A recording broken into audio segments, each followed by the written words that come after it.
স্বাগত এখন চলতিতে। আজকের আলোচ্য বিষয় চলমান এইচএসসি পরীক্ষা এবং শিক্ষার্থীদের দাবি দেওয়া বৈরী পরিবেশের মধ্যে যেই ভোগান্তি এবং যে দুর্ঘটনা ঘটছে সেটি নিয়ে শিক্ষার্থীরা যে দাবিতে আন্দোলন করছেন, এসব বিষয় নিয়ে আপনাদের সঙ্গে আছি আমি জাহিদ হাসান।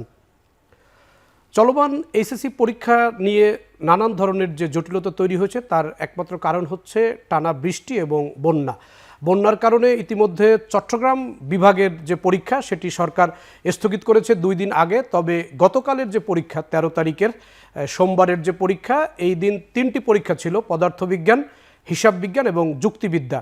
এই পরীক্ষার আগের দিন হঠাৎ করে সারা দেশে একযোগে টানা তুমুল বর্ষণের কারণে রাস্তাঘাট তলিয়ে যায়, শিক্ষা প্রতিষ্ঠান তলিয়ে যায় এবং এর মধ্যেই পরীক্ষা দিতে হয় শিক্ষার্থীদের। সেই পরীক্ষা দিতে গিয়ে অনেকেই ভোগান্তিতে পড়েছেন, অনেকের পোশাক যেরকম নষ্ট হয়েছে, সঙ্গে যে ক্যালকুলেটর সহ প্রবেশপত্র সহ যে প্রয়োজনীয় কাগজপত্রগুলো নিয়ে যাওয়ার সুযোগ থাকে পরীক্ষার কেন্দ্রে, সেগুলো নিয়ে তারা বিড়ম্বনায় পড়েছেন, সেগুলো নষ্ট হয়েছে এবং পরীক্ষা যাওয়ার ক্ষেত্রে তাদেরকে বড় ধরনের ভোগান্তিতে পড়তে হয়েছে। অনেকে দুর্ঘটনার শিকার হয়েছেন, অনেকে ম্যানহোল বা গর্তের মধ্যে পড়েও অনেকে নানান ধরনের সমস্যার সম্মুখীন হয়েছেন।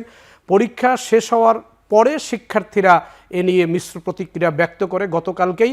তবে শিক্ষামন্ত্রী গতকালকে সচিবালয়ে তিনি জানিয়েছেন যে এই বিষয় নিয়ে তাদের কোনো পূর্ব প্রস্তুতি না থাকার কারণেই তারা পরীক্ষাটি নিয়েছেন এবং তারা মনে করেন যে এই বৈরী পরিবেশের মধ্যে পরীক্ষা নেওয়া সম্ভব। এটি শিক্ষা মন্ত্রণালয়ের গতকালকের অবস্থান ছিল। আজকে হঠাৎ করে শিক্ষার্থীরা রাজধানীর বিভিন্ন জায়গায় অবস্থান নেয় এবং তারা 3টি দাবি মূলত প্রাথমিক পর্যায়ে করেছে। একটি দাবি হচ্ছে যে গতকালকে যারা পরীক্ষায় ক্ষতিগ্রস্ত হয়েছে, পরীক্ষা দিতে গিয়ে যারা ঝামেলায় পড়েছে, নানান রকম দুর্ঘটনার শিকার হয়েছেন এবং পরীক্ষা যারা দিতে পারেননি, এবং বিভিন্ন গণমাধ্যমের সূত্র যেটি বলছে যে এখন পর্যন্ত যে তথ্য এসেছে তাতে প্রায় 19,500 পরীক্ষার্থী গতকাল এই টানা বৃষ্টি এবং বন্যার কারণে পরীক্ষা কেন্দ্রে যেতে পারেনি, অর্থাৎ পরীক্ষায় অংশ নিতে পারেনি। এই শিক্ষার্থীদেরকে পরীক্ষা দেওয়ার সুযোগ দিতে হবে এবং এই পরীক্ষাটি পুনরায় নেয়ার জন্য তাদের একটি দাবি রয়েছে। একই সঙ্গে এই যে 2টি দাবি, এই দাবি যদি মানা না হয় সেক্ষেত্রে শিক্ষার্থীরা বলছেন যে শিক্ষামন্ত্রীর দায়িত্বে যিনি রয়েছেন আনামা এহসানুল হক মিলন, তাকে পদত্যাগ করতে হবে। এটি মূলত শিক্ষার্থীদের দাবি। শুরুতে উত্তরাতে সড়ক বন্ধ করা হয়, এরপর Nilkhet, new market, science lab, এই সমস্ত জায়গাগুলোয় প্রায় 12টি শিক্ষা প্রতিষ্ঠানের কলেজের শিক্ষার্থীরা এসে জড়ো হয়। এই এইচএসসি পরীক্ষাটি শিক্ষার্থীদের কাছে অত্যন্ত গুরুত্বপূর্ণ, কারণ এই পরীক্ষার রেজাল্ট এবং এই পরীক্ষার ফলাফল এই পরীক্ষার উপরে নির্ভর করছেন তার আগামী দিনের যে উচ্চতর শিক্ষা গ্রহণ, যে উচ্চশিক্ষা রয়েছে, অর্থাৎ তিনি যে অনার্সে ভর্তি হবেন অথবা তিনি যদি বিদেশে উচ্চশিক্ষার জন্য পাড়ি জমাতে চান, তার জন্য এই ইন্টারমিডিয়েট, এই এইচএসসি বা উচ্চ মাধ্যমিক পরীক্ষা আমরা যে নামেই বলি, এই পরীক্ষা শিক্ষার্থী এবং অভিভাবকদের কাছে খুবই গুরুত্ব বহন করে। সেক্ষেত্রে এই পরীক্ষা নিয়ে অভিভাবকরা সবসময় কিছুটা শঙ্কায় থাকেন। যেটি বলছিলাম যে এই যে শিক্ষার্থীদের আন্দোলন, এই আন্দোলনটি এখন তারা এটি প্রথম শিক্ষা বোর্ডের দিকে অভিমুখে রওনা দেন, অর্থাৎ বকশিবাজারে যে শিক্ষা মাধ্যমিক এবং উচ্চ মাধ্যমিক শিক্ষা বোর্ড রয়েছে সেখানে তারা যাওয়ার পরে সেখানে অবস্থান নেন। এরপরে আরেকটি অংশ শিক্ষার্থীদের তারা সচিবালয় অভিমুখে রওনা দিয়েছেন, যেটি আমাদের প্রতিবেদকরা কিছুক্ষণ আগে জানিয়েছেন। এছাড়া ঢাকার বাইরে, রাজধানীর বাইরে বরিশালের শিক্ষার্থীরা আন্দোলন করেছেন, রাজশাহীতে আন্দোলন করেছেন।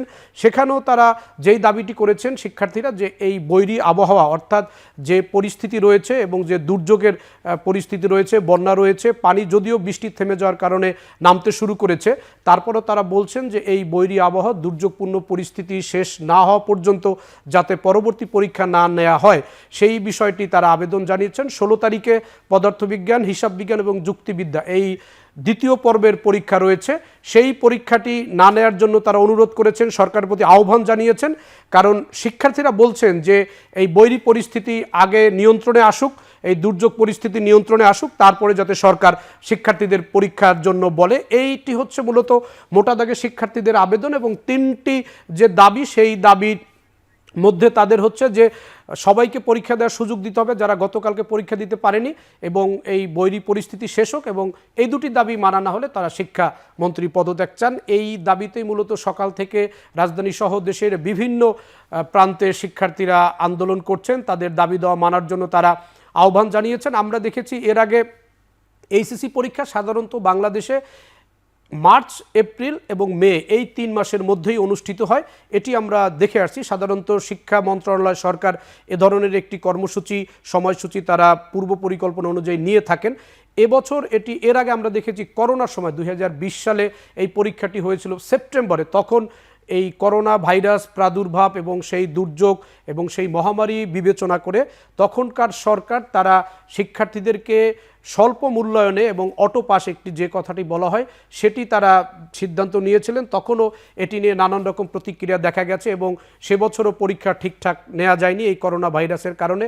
এরপরে আমরা ২৪ সালে এবং যেটি আমরা দেখেছি যে শিক্ষার্থীরা তাদের পরীক্ষার সময় তারা সচিবালয় অভিমুখে গিয়েছিলেন, সচিবালয়ের ভেতরে প্রবেশ করেছিলেন এইচএসসি শিক্ষার্থীরা এবং পরবর্তীতে পুলিশ তাদেরকে সচিবালয় থেকে বের করে দেয়। তখনও এই ইন্টারমিডিয়েট পরীক্ষা নিয়ে, অর্থাৎ উচ্চ মাধ্যমিক পরীক্ষা নিয়ে একটি জটিলতা তৈরি হয়েছিল।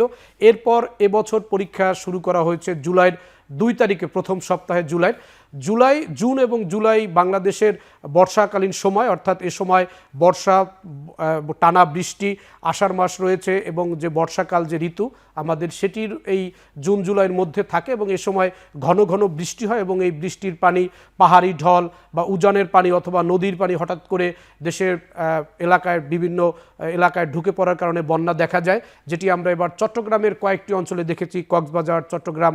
এবং গতকালকে যেটি আমরা দেখেছি যে চট্টগ্রামের পরীক্ষা স্থগিত করলো শিক্ষার্থীরা। আজকে বলছেন যে শিক্ষামন্ত্রী এর আগে বলেছেন যে তারা অভিন্ন প্রশ্নপত্রে পরীক্ষা নেবেন, কিন্তু যদি চট্টগ্রাম বিভাগের, চট্টগ্রাম শিক্ষা বোর্ডের পরীক্ষা যদি বন্ধ করা হয়, তাহলে অভিন্ন প্রশ্ন হলে অন্যান্য বোর্ডের যারা শিক্ষার্থী রয়েছেন তারা যদি পরীক্ষা দিয়ে থাকেন, সেক্ষেত্রে তো একটি বৈষম্য এবং প্রশ্ন নিয়ে জটিলতা তৈরি হয়, এটিও শিক্ষার্থীরা বলছেন।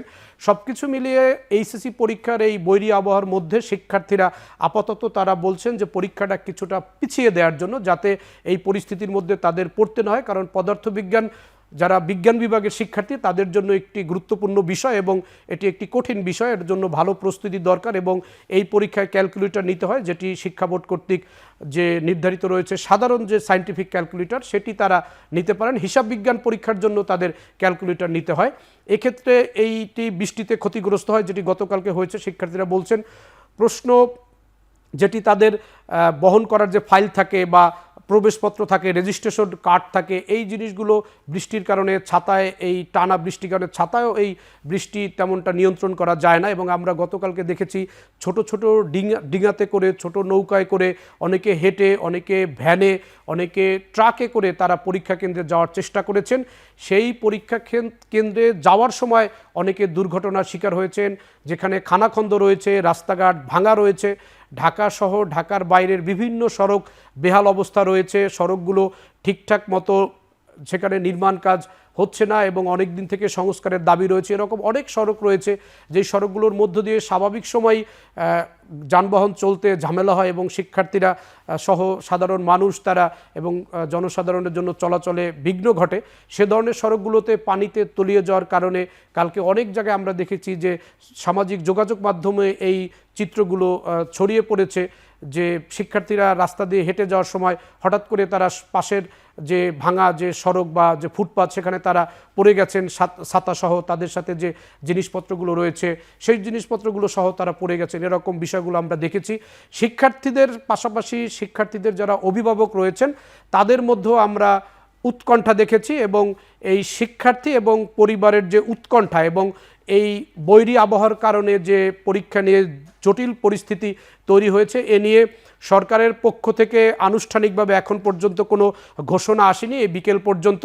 তবে শিক্ষার্থীরা যেহেতু মাঠে রয়েছেন, তারা যেহেতু তাদের আন্দোলন করছেন, তাদের দাবি দেওয়াগুলো তারা তুলে ধরছেন, সরকারের পক্ষ থেকে হয়তো শিক্ষার্থীদের সঙ্গে কথা বলা হবে অথবা শিক্ষার্থীদের সঙ্গে কথা না বলেও তারা নতুন করে কোনো সিদ্ধান্ত বা এই যে বৈরী আবহাওয়া, বৈরী পরিস্থিতি রয়েছে, এই বিষয়গুলোকে বিবেচনা করে যাতে শিক্ষার্থী এবং শিক্ষার পরিবেশ এবং শিক্ষার্থীদের স্বার্থ একই সঙ্গে সরকারের জন্য একটি সময় উপযোগী যে পরিস্থিতি হয়, সেই বিষয়গুলো বিবেচনা নিয়ে হয়তো শিক্ষা মন্ত্রণালয় অথবা সরকার একটি সময় উপযোগী এবং সবার জন্য যেটি সমাধানযোগ্য এবং সহজ হয় সেরকম কোনো সিদ্ধান্ত নেবেন, এমনটাই প্রত্যাশা শিক্ষার্থী যারা রয়েছেন এবং তাদের অভিভাবক যারা রয়েছেন তারাও মনে করছেন যে এই বৈরী পরিস্থিতিটা কিছুটা হলেও সরকার যাতে তাদের আমলে নিয়ে এবং এই বিষয়গুলো বিবেচনা করে পরবর্তী যে সিদ্ধান্তগুলো যাতে পরীক্ষাগুলো নির্বিঘ্নে শিক্ষার্থীরা দিতে পারেন, নিরাপদে দিতে পারেন এবং তাদের আসা যাওয়ার ক্ষেত্রে বড় ধরনের কোনো জটিলতায় যাতে না পড়তে হয়,